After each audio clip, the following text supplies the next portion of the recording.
I hope you enjoyed our last session with Governor Lael Brainerd. I know I learned a lot. I had to end early. I was very sad about that. So we hope that we've assembled a panel that will keep your attention riveted right through the very end of the session. And I think we've put together a panel that meets that challenge. We have an outstanding panel to tackle one of the very timely questions that is at the forefront of the COVID recovery, which is, we're in a new era of monetary and fiscal policy. What kind of challenges does that pose for the dollar and its position as global reserve currency? So we have with us an outstanding panel. We've got Catherine Mann, Chief Economist at Citibank. We've got Jim Bullard, President of the St. Louis Fed. We've got Stephen Jen, who is a deep experience in currency markets.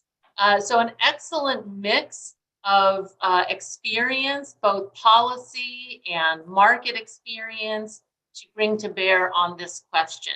So we're going to keep it very conversational. There's not a lot of, there won't be formal presentations. What we've agreed to is a set of questions to guide the discussion. We'll go through those questions, and then we will open it up to plentiful discussion. So please come with your questions, either that you have now or as the conversation unfolds. So we're going to kick it off by, again, we've been through an unprecedented year. That gets to become cliche. What are the things that we're focused on here? Well, we've had a global pandemic that implied the biggest and yet shortest decline in global economic activity. It was met with one of the most aggressive fiscal and monetary policy responses led by the US, certainly not alone. It was pretty global reaction. But there has been a shift in policy orientation, drawing from the lessons of the Great Recession, the conclusion from that experience with a more than decade-long slow road back to full employment was it's better, the new guiding principle is it's better to err on the side of doing too much rather than too little. It's a guiding principle that is underscored repeatedly by Federal Reserve officials, as well as fiscal policy officials at the Biden administration. We've seen it put into action with 3 rounds now of pretty significant fiscal support. So the question I'm going to start with, and I guess President Bullard, let's start with you, and then maybe go to Catherine and then to Stephen. How do you see the outlook, and how do you see this new framework in the context of the outlook? What is the role it plays? And does this new framework, this new aggressive stance for fiscal and monetary policy, does it threaten or does it enhance the dollar's status as the global reserve currency? President Bullard, you want to kick us off? Yeah, sure. I'd be happy to. Thanks, Julia, and thanks for having me on the panel. I'm looking forward to the discussion today. I would agree that it's been a really quite a good monetary policy and fiscal policy response to the pandemic. I guess I think that the fiscal response was maybe surprising and bipartisan in the March-April timeframe of 2020. You got a really big package on the table and you got spending out the door right away. That was very effective, and so effective that household real disposable income in 2020 is actually higher than it was in 2019. So it's actually, in terms of total resources, I understand it's uneven and, it's not always properly distributed to all disrupted households. But in terms of that overall macro response, it's been very impressive on the fiscal side. And then on the monetary side, we were able to react very quickly, pulling out some of the ideas from the 2007 to 2009 period. I think those programs jointly run with U.S. Treasury avoided an incipient financial crisis that could have otherwise occurred in the March-April timeframe if you look at those measures of financial stress around that period, they were just as high as they were in 2008. And that could have easily gone the wrong way. And we could have easily been in a much worse position on, in terms of having to deal with both the pandemic and a financial crisis. We managed to avoid that. I think that helped us a lot. The recovery has been quite a bit stronger than most people projected at that time. And now we're heading into 2021, where I penciled in 6.5% growth for this year, and inflation moving up to 2.5%, unemployment moving down to 4.5%. So a very strong year in many dimensions for the U.S. economy. I would caution, however, it hasn't happened yet. We're not out of the woods yet. Pandemic's still going on. Numbers looking very good, but you never know when you're in the middle of a crisis how it might take twists and turns. I'd like to see actual data come in that verifies this forecast and verifies the idea that it's going to be a very strong year for the U.S. economy. But right now, it is looking good. I think we're coming to the end of the war here, and hopefully we'll get to a point, at least in the U.S., where the pandemic will be behind us. So you're supportive of the approach. You think we've learned some good lessons. Presumably that means you think in terms of the global role of the dollar and the Fed as the sort of global central bank, that this is a supportive policy for that role. I think this was a good response to this situation, surprisingly good, as I've described. I wouldn't say that this means that every time anything happens, you have to do an outsized response. I would not go that far, and I don't think that would be responsible. But in this situation, especially in the beginning, you didn't know how serious the pandemic was going to be. It could have been even worse than it was, even considering all the human tragedy that we've suffered through here. It could have been much worse.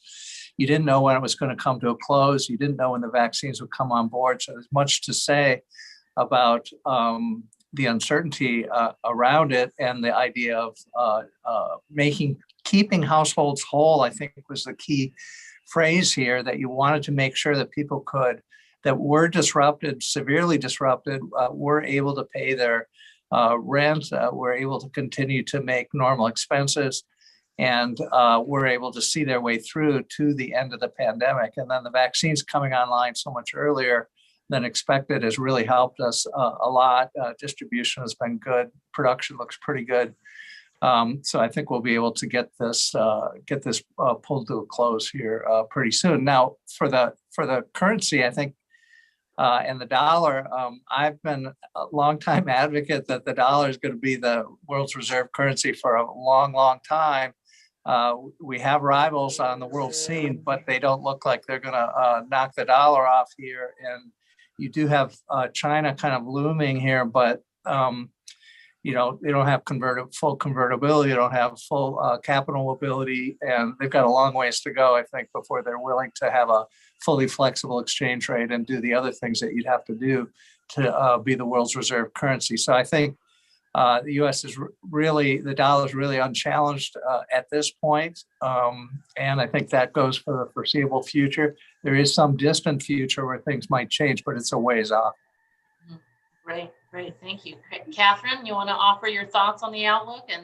Yeah, so, I'm going to take a global perspective, because if we're going to end up talking about whether the dollar, it's always a relative story that ultimately drives the direction for the dollar. So in terms of your lessons, we've gone from understanding there was too little after the global financial crisis, and erring on the side of too much is definitely the way this has gone. That is relatively more true in the United States than it is in other parts of the world. If we look at both the magnitude of the fiscal interventions in the US, they eclipse what is being done in other parts of the world. It's also the tools that were chosen, the United States choosing sort of pocketbook type fiscal tools, whereas Europe in particular focusing on guarantees, and not so much, new kind of new pocketbook, filling of that pocketbook full of money. So the differences are important because notwithstanding that there is some saving being done by some parts of the U.S. population, that actually will be helpful in smoothing consumption into next year, which I think is important to have some smoothing of that. So that's a good thing. But on balance, the U.S. is just going to be way stronger in terms of its economic performance this year than certainly Europe, and I would argue for China as well. I mean, China has had a good rebound, but it's a 3 standard deviation relative to historical experience in comparison to a 5 standard deviation at minimum, maybe 6 for the US by the time we look at it. And Europe is going to have basically historical growth rates at best this year. So that, that really makes an environment where in the near term, for sure, the dollar is supported. The dollar has appreciation bias to it. Relative growth rates are stronger. You've got a positioning of the central banks in the direction relatively more closer to a normalization for the U.S., not anywhere near that for other central banks. That will be supportive of relative rates as well. And the other difference that I think is supportive of the dollar in the near term, for sure, is that relative inflation differentials. Now, the U.S. is going to have a higher inflation than the euro area early on, but it's the narrowing of the gap, the narrowing of the inflation differentials that is supportive of the dollar as well. So there are a number of different reasons for why near-term dollar support is there. Now, you've asked about, sort of the reserve currency status.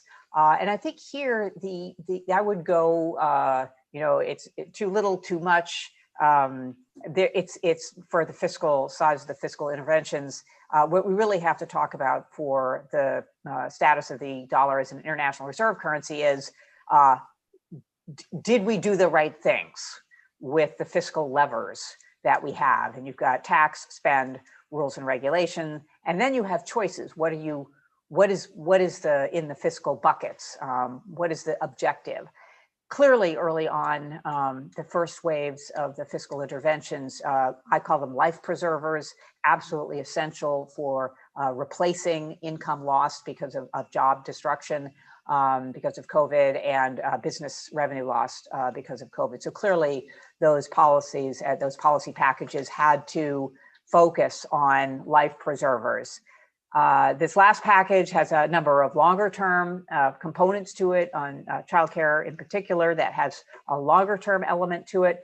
But let's look forward and talk about the potential for the US versus some other governments to have a pivot from life preservers to something that is supportive of long-term capacity for the economy to grow, whether we call it Build Back Better, whether we call it the Resilience and Recovery Fund in the context of Europe, or other vocabularies that fiscal authorities are using. Ultimately, the pivot has to be towards using the fiscal tools, tax, spend, and rules and regulation, to catalyze private sector investment, because that is critical. Investment, both innovation as well as investment in capital stock, that is critical in order to get us to a position where we can service the obligations that we've undertaken, and not just that, but ensure rising living standards for citizens, all of them within economies. So when we think about what has to be this pivot that we have to make in terms of our fiscal policy, again, it's catalyzing private sector investment.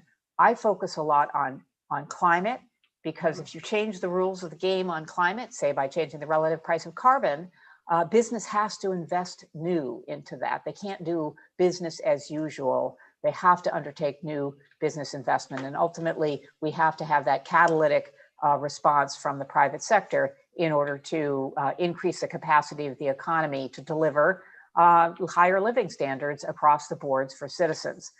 Whoever does that best This is kind of a longer term picture, right? Whoever does that best is better positioned to have an appreciated currency.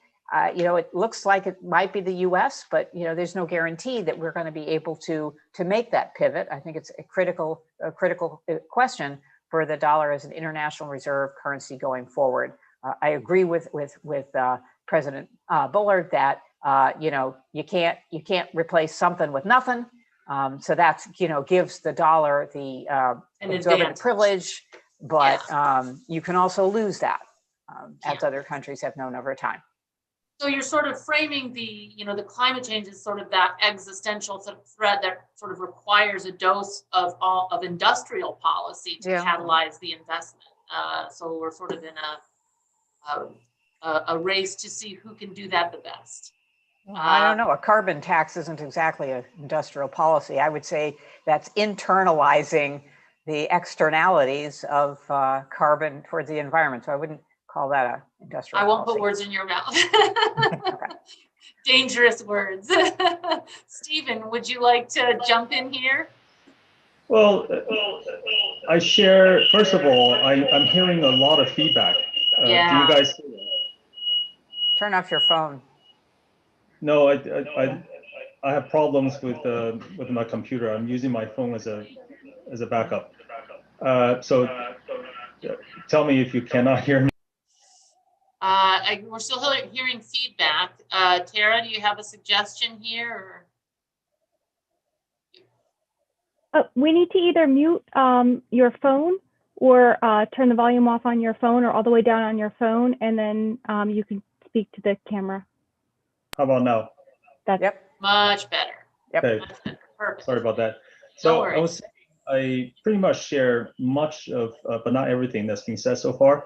I'll just make 3 quick points. The first one is how some market participants like ourselves see the stimulus. It is a large stimulus. It is a bit risky. Maybe one way to think about how the mixture of the U.S. Fiscal monetary policies may affect financial prices, and we can think through a time dimension. And if I think about the large fiscal stimulus, it may feel inflationary ex ante, because the U.S. is, as Catherine said, is the most muscular with regards to fiscal policies in the world. But this is an open economy, so the excess demand is going to seep out into the rest of the world through large current account deficit, and eventually the inflationary pressures will dissipate over time. And for us, the financial market participants, the challenge is to visualize and trace out what will likely happen over time. And my best guess is that this will be inflationary ex ante, but non-inflationary ex post, as the pressures are spread out outside the United States. So that's the first point, with implications for financial markets, of course, including the US dollar. The second point is also something that Catherine made, and I'll just add that this is very different from 2008. 2008, all countries implemented similar policies, but this time we're very different. The United States has the biggest fiscal stimulus, forcing the Fed, with all due respect, Mr. Bullard, forcing the Fed on its back foot. The market is trying to pressure the Fed to react. But in Europe, the ECB just went the other way, providing even more stimulus because the fiscal stimulus is not forthcoming. Right. And if we go further to China, we need to realize that throughout the past year and 3 months, the PBOC did not even cut interest rates. There was a pandemic and they didn't even cut interest rates, let alone printing money. So I think we need to really keep in mind, in thinking about currencies, how divergent the policies are this time around, and we haven't seen the end of the process yet. The final point I want to make, maybe a departure from what has been said so far. I have also, throughout my career, been a staunch supporter of the US dollar's dominance in the world, but I'm not so sure anymore. I'll tell you why. Virtually all the economists I've heard are against the idea of MMT, modern monetary theory. Almost every single one. but almost everyone has supported the actual policies that are consistent with MMT.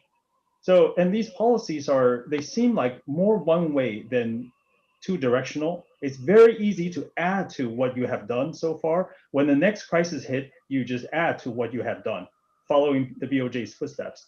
The policies are very difficult to reverse. And I'm quite not sure about the long-term implications for the US dollar when the policy mix is so one directional. So deficit oriented, so if I can stay with you for a moment, you say it's risky. What are those risks? Again, Catherine made the point that, it's all relative in the currency dimension. So with the dollar coming in with the exorbitant privilege of being the global reserve currency, the currency of global commerce, what are the risks and how might those play out? Well, China has made it very clear that they devise policies from a multi-cycle perspective, not one cycle perspective, right? So what they are talking about is a fiscal and monetary restraint to prevent the emergence of financial bubbles that may complicate policy makings further down the road. That's not so. That's not perspective in the West at the ECB and maybe at the Fed. The focus is on the current cycle, and I think that's a bit. It gives me a uncomfortable feeling. But to answer more directly your question, no, I don't think anything bad is going to happen in the very near term. I think the facts are very clear. We talk about the U.S. reserve currency status. U.S. Market share in global reserves has declined only a little bit in the last 30 years, from 71% 20 years ago to about 60 now. It's only 10%. And the trend is very steady. But I actually think the more important measure is the dollar's market share in international transactions. The BIS has these biennial surveys. And the dollar over the last 30 years has consistently accounted for 88 to 90% of all the transactions. And right now we're talking about $5.8 trillion a year. So there are no signs that the dollar is at all losing its shine as the dominant currency in the world. But I just, maybe this is my point. I think the main challenge to the US's hegemonic status is from the US policies themselves. It's not going to come from the Europeans. It's not going to come from China. They are aggressive, but China has hard power. They don't have soft power. Europe is exactly the opposite. The US still has both. So I think US does have the time and the lead in this discussion, but I'm not so sure if its current policies, if sustained, will be consistent with the dollar maintaining such a lead. So that sort of, let me turn to you, President Bullard. Do you see the risks from these policies? I mean, I think Stephen's sort of referring to an ever rising debt to GDP ratio in the U.S., deficits that never go away and only expand ever more during downturns. Do you see that as a problem? Do you see that as something that could pose risks to the U.S. economy or to the status of the dollar down the road?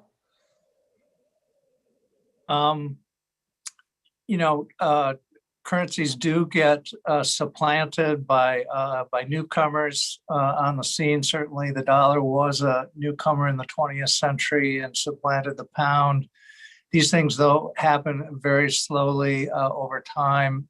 They have to do with who's got the biggest economy, what's the easiest currency to work in on a global basis, how much political stability is there, and all those factors come in. So it's really a geopolitical decision as much as economic decision historically. Now, whether you'd have a new world here with new technology, I think we're going to get to that subject is an interesting one. But that's the way it's worked historically. We've only had a couple of true reserve currencies, in macroeconomic history because of that. So I think the issue of debt, I think, is an interesting one. And those of you that have listened to me before, I'm trying to think about new ways to assess federal debt levels across nations, debt to GDP ratios across nations. I don't really like, as a macroeconomist, I don't like our team always saying that the sky is falling once you get beyond the Maastricht treaties, 60%, and then nothing happens. And we've got egg on our face because we've been predicting bad things to happen. Now, there certainly are situations where countries run up too much debt and the deficits are too high. And we have seen that too in recent years. But I think our advice has to be more nuanced, more granular, take into account which country you're talking about. And I don't know, you can just give a blanket statement that some debt to GDP ratio is appropriate for all countries at all times. And that's what we've tended to try to do, I think, as macroeconomists. I don't think that that's right. Supposedly, the British Empire had a debt to GDP ratio of 350% at the height of the empire in the 19th century. I've always wondered about that number, whether it was taken as a ratio of the output of the entire empire, the ratio of just the British Isles. But it shows you that you can go a long ways. If you're the reserve currency, you could probably go a long way. You could probably borrow a lot. You probably have a lot of credibility. You have a lot of taxing power. You have a lot of wealth in the country. Should really be debt to wealth ratio. That's how we do it in other contexts. So these are just some thoughts about how we might want to be rethinking, what we think is too much debt, what we really think is a situation where we have to really be warning.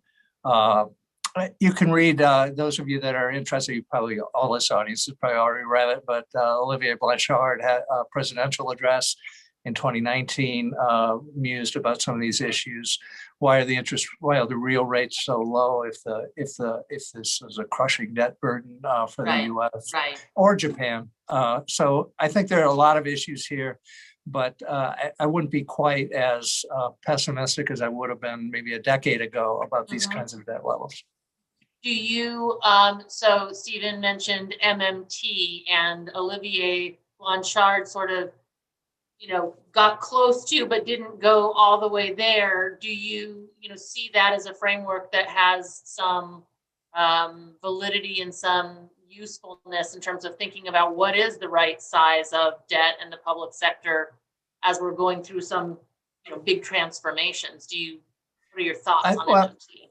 I don't know about MMT because I've never really seen a model, and I'm a models guy, so I'd like to see a model. But I do know the monetary theory literature pretty well, and I think what most people have in mind, what I have in mind, is that this treasury debt that's out there floating around the global economy, it's providing money-like services. It's providing liquidity services. And so you should probably not evaluate it based on primary surpluses out there in the future that are backing up the debt any more than you would look at the currency stock in the US. We issue pieces of paper, we call those currency. They don't carry any interest. No one pays any attention to that because everyone knows that when those pieces of paper wear out, we just replace them with new pieces of paper. So at least for sure, short-term treasury debt with zero interest rates today doesn't look very different from currency or even negative rates today. So, we all kind of know that we're going to issue that and it's being used to facilitate transactions and it has liquidity purposes. But to get our models to come out and say that and understand what that means for the debt level, I think that's a critical agenda item in macroeconomics. But conceptually, I think we know what we mean. We mean that there's some liquidity service from the debt. It's not just Barrow Ricardian type debt where you have to have these future surpluses out there. Right. And Catherine, let me ask you, but the same, and also sort of pivot to, one, is the debt a problem? Is it something that we need to think about in those terms, or do we need to change the terms that we're thinking about the fiscal space or capacity of the US and other countries? And also, is this a moment where, let's bring in the digital thinking, what about what role do the cryptocurrencies play? Are they just assets, or do they have a role as currencies? Does the Fed and other central banks need to go that route to sort of modernize their currencies and retain that the reserve currency status? So what are your thoughts on those two items? So on the debt question, I'm a macroeconomist by training, but the point about the debt is what did you use it for? What did you use? You spent a lot of money, or you reduced a lot of taxes. What did it go to? If it went to ice cream and bonbons, that's not going to underpin the capacity. Delicious. Yeah, that would be that short-term sugar high, which doesn't end up well, right, from the standpoint of debt sustainability. So I agree. We need. I think it's extremely important to have a better understanding of the fiscal choices and what's happening with the debt buildup. That is something that every once in a while there's a realization that this matters.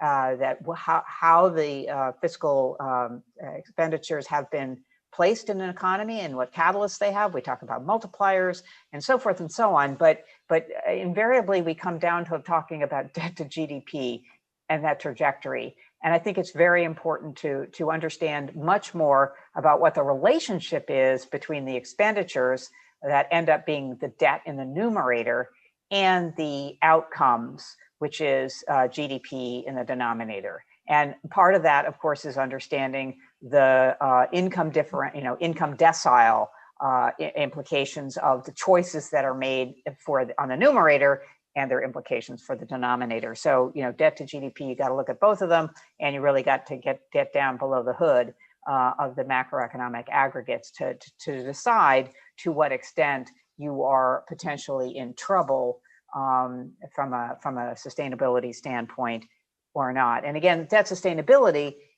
is a kind of lower bar. It's the lowest bar you can get, which is an unsustainable debt trajectory means you're going to have to pay higher interest rates. Maybe you won't have access to the capital markets. That's a really low bar. When you think about what your bar should be, is what's happening to the living standards of your citizens going forward. So that's the real goal line. And if you kind of focus too much on the sustainability part, it's important, obviously, but you need to be thinking longer term as well. On the, how does this, relate to the introduction of the digital currencies, the cryptocurrencies?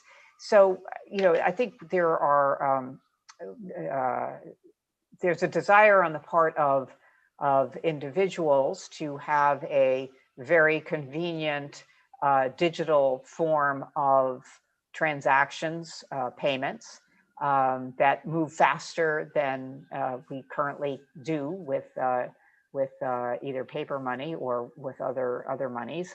And the issue, though, I think that comes down to it is right now the other currencies that are out there have very limited transactions value, and as a store of wealth, pretty volatile. Unit of account, pricing something in those units, I think would be very hard to generate a contract against say a real product. I'm going to buy something with one of these electronic currencies that are out there in the marketplace. And how many of them should I charge for my product? Well, when the underlying transaction vehicle's value keeps changing dramatically, it doesn't serve its purpose as in transaction terms, and it isn't terribly valuable, or it's an asset from a wealth, store of value standpoint. And it goes up and goes down, so it's more like an asset as opposed to the kinds of currencies that we usually think about. I mean, there's some currencies out there that move a whole lot, but those are usually the ones that we try to ignore. If you're involved in transactions, they tend to lose their value as a transaction vehicle when they no longer are stable enough to be used.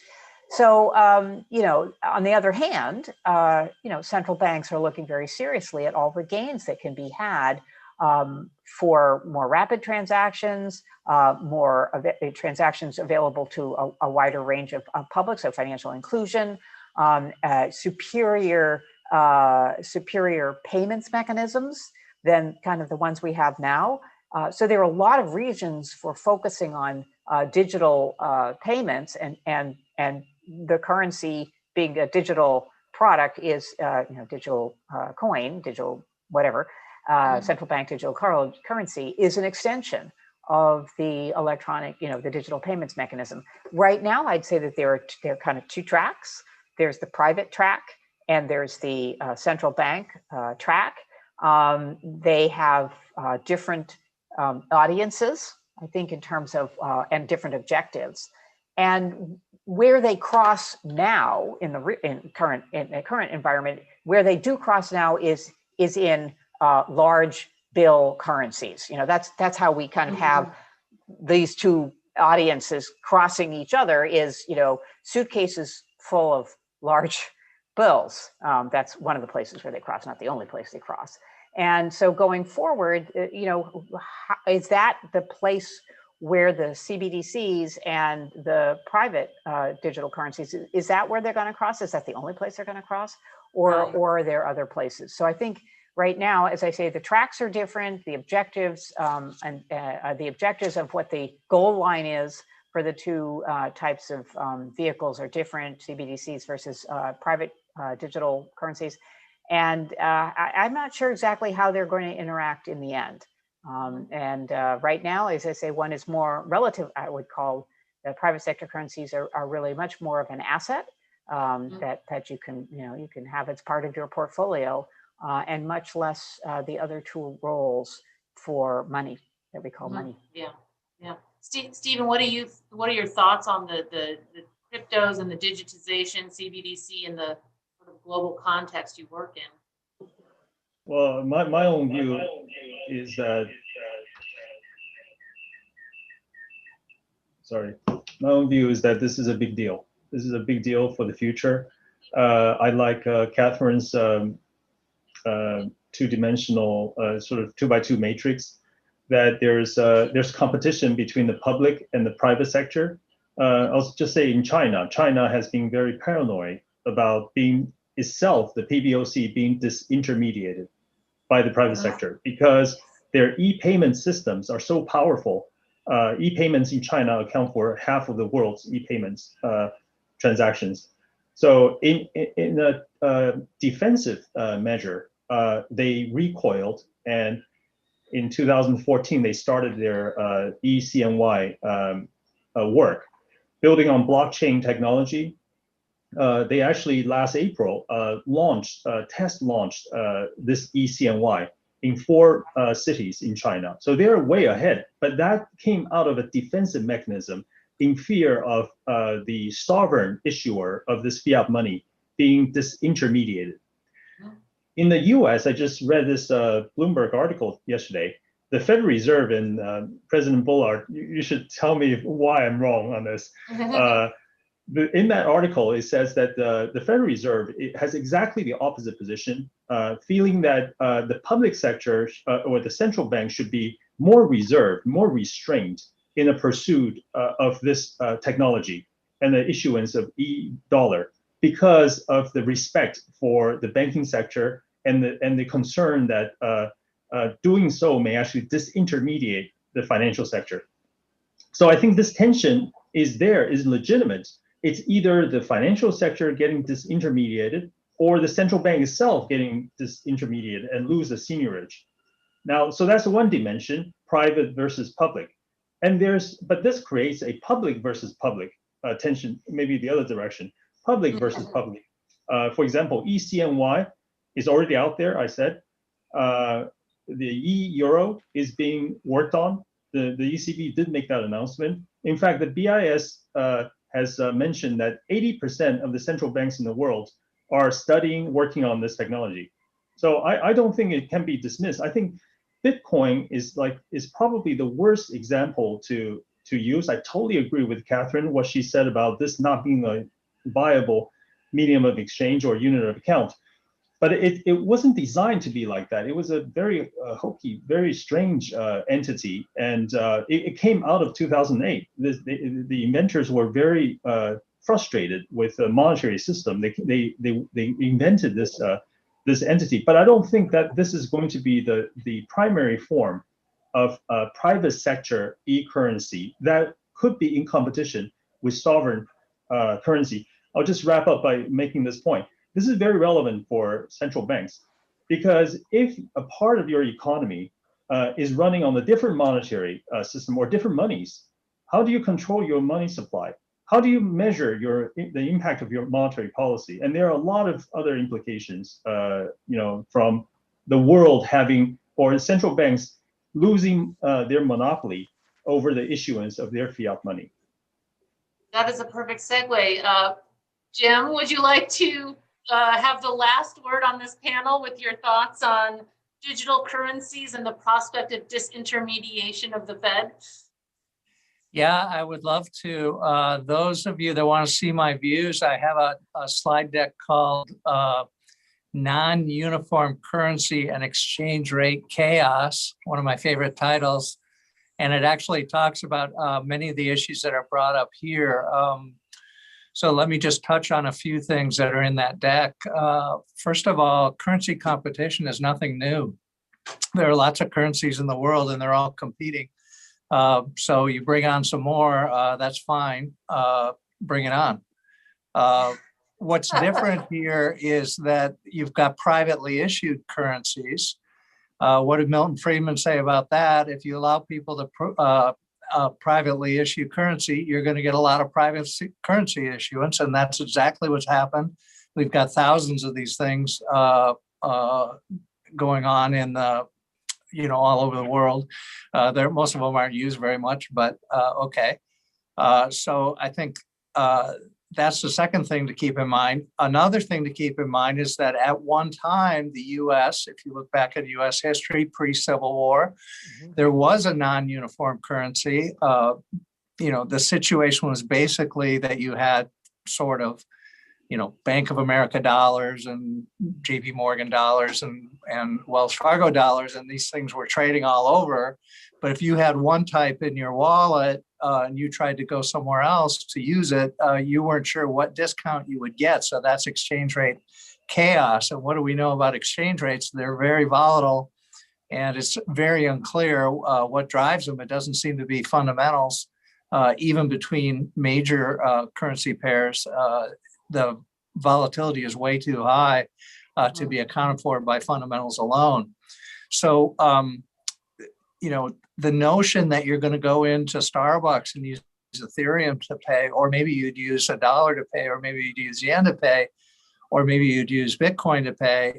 People didn't like that in that pre-Civil War era, and they insisted on, let's go to a uniform currency where $1 is $1 so that we can measure value. So I think this kind of creeping trend toward non-uniform currency is not a good one. No one's really trying to do that, but that's unwittingly what is happening here. It might eventually end up with new regulation that says, no, there's got to be, you got to have a uniform currency so we can tell what we're doing here and we don't get all this exchange rate chaos. That's what happened during the Civil War in the US, and they put the gauntlet down and said, you got to have a uniform currency.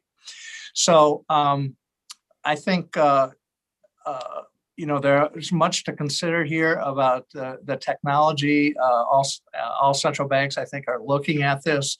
They're looking at the displacement of cash in particular. I think Sweden's the country to watch here, where displacement of cash has been more prevalent than it has been elsewhere. But I don't think, I think the US is still on top of the currency competition and will be for a long time to come. Do you think that a digital digital strategy for the Fed is essential to maintaining that uniform currency? In other words, do we need to compete with those private currencies and what they're bringing to the table, or is it, do you not see it that way? So I'm probably the only FOMC member who's actually written a paper that has privately issued and publicly issued currency. And so what we said there was that why is the private currency circulating at all? Why is anybody using it? Oh, it's because it's facilitating some transactions that you wouldn't be able to make if you use the other currency. So to the extent that you're completing markets and able to complete some transactions that you wouldn't be able to otherwise do. You may not like all of these transactions, but that you're able to do them. So in the model, that's a good thing. People want to trade, and so they do trade.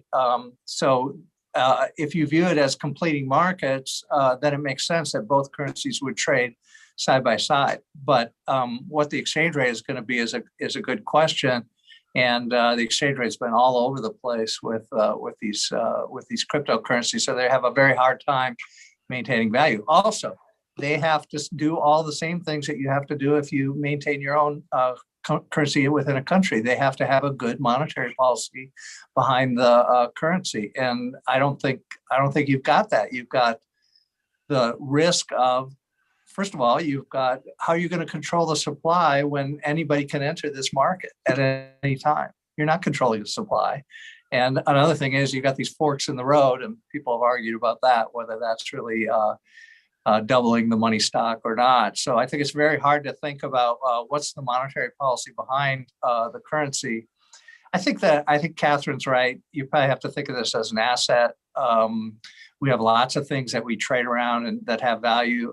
Paintings by dead people, those have a lot of value and get traded around. So you have other things that get traded around, and it's probably better to think of this in that context than in the true currency context. So were we in person, this would be a great conversation to take to happy hour, to the reception, and continue discussing, which I would love to do, because you didn't answer my question as to whether the Fed needs to go in that direction. But alas, we must leave it here. And we will save that conversation for another time. I'm going to turn it back over to Tom Beers. Thank you to all three panelists. This was delightful. Tom, would you like to take it away and close the conference? Thanks, Julia, and thanks to our panel. What a great way to wrap up the conference. Thanks to everyone for attending today. Please keep your eyes open for the Policy Conference Appraisal Form, which should be in your inboxes later today, if not already. We really do need your feedback to make sure we keep getting better and better at this. We'll also be sending a separate survey later this week to gauge your feelings about attending in-person events sometime later this year as we hopefully get back to normal and the vaccine continues to roll out. But for the moment, we still have two more upcoming virtual events I wanted to let you know about. The first is May 11th and 12th. This is the NABE International Symposium, which will feature Federal Reserve Vice Chair Richard Clarida, and it'll be free to all members. So make sure your dues are paid up. And the second is the Economic Measurement Seminar. That will be August 9th through the 11th. More information on both of these events will be coming in your inboxes, but you can also find details online at nabe.com. Also have to thank our sponsors for this conference. We couldn't do it without you.